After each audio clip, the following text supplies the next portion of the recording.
ፊታችሁ ይናገራል።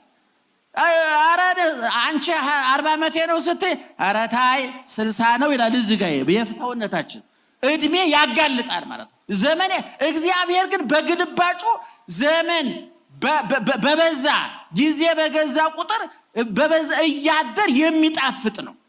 እያደር አይደለም እግዚአብሔር ምስጋናው እንኳን ሁሉ ጊዜ አዲስ ነው አያረጅም። ሰብህ ለእግዚአብሔር ስብሐተ ሐዲሰ እግዚአብሔርን አዲስ ምስጋና አመስግኑ ይላል ዳዊት። የዛሬ 2000 ዓመት ነው ዳዊት የዛሬ 3000 ዓመት ነው ዳዊት አዲስ ምስጋና አመስግኑት ያለው። ዛሬም እየተመሰገነ ነው እግዚአብሔር።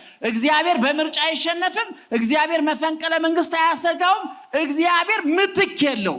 ነገሮች ሁሉ ምትክ አላቸው። እግዚአብሔር አይተካም። እኔ ሁሉ ጊዜ እናገራለሁ ባይኖሩን መተኪያ የሌለን ሁለት ነገሮች ናቸው። አንድ እግዚአብሔር ነው፣ ሁለተኛ ድንግል ማርያም ናት። ሁለቱ አይተኩም። እግዚአብሔር ሁለተኛ ስለማይወለድ ሁለተኛ እናት የለውም። ጻድቃን ይተካካሉ፣ ቅዱሳን ይተካካሉ።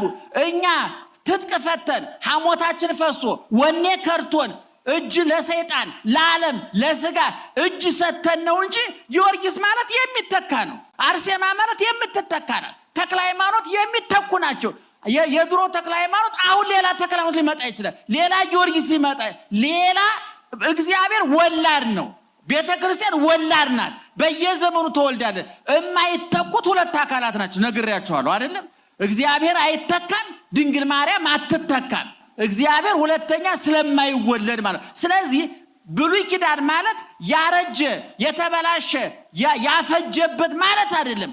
የቆየ የነበረ ማለት ጭምር ነው።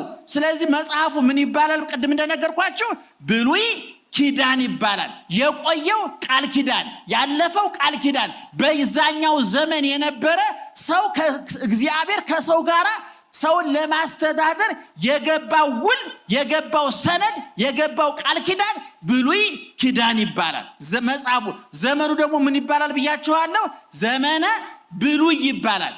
የቆየው ዘመን ያለፈው ዘመን ማለት ከክርስቶስ በፊት የነበረው። ከዛ በኋላ ደግሞ የመጣው ዘመኑ ምን ይባላል ብያችኋለሁ?